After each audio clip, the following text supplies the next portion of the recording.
மகிழ்ச்சி வெள்ளத்தில் மூழ்கிய ராஜசேகரன் மணிகண்டனை எடுத்துக்கொண்டு அரண்மனையை அடைந்தார்.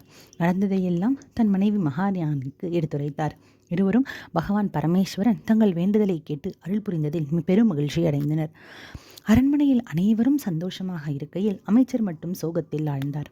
மன்னனுக்கு வாரிசு இல்லாமல் இருந்தால் தனக்கு அடுத்த மன்னர் ஆகலாம் என்று கருதியிருந்த அவருக்கு குழந்தையின் வருகை ஏமாற்றத்தை கொடுத்தது.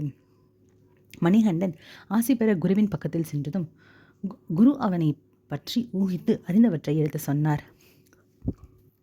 பின்னர் மணிகண்டனை நோக்கி, ஊமையும் குருடுமாக இருக்கின்ற தன் மகனுக்கு பேச்சாற்றலும் பார்வையும் அருளுமாறு வேண்டினார்.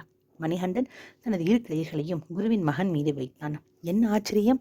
அடுத்த கணமே மகனுக்கு கண் பார்வை கிடைத்தது. மேலும் பேசவும் முடிந்தது. பின்னர் மணிகண்டன் குருவை நோக்கி நடந்த இந்த அற்புதத்தை எவரிடமும் சொல்லக்கூடாது என்று வேண்டிக் கொண்டு அரண்மனைக்கு திரும்பினான்.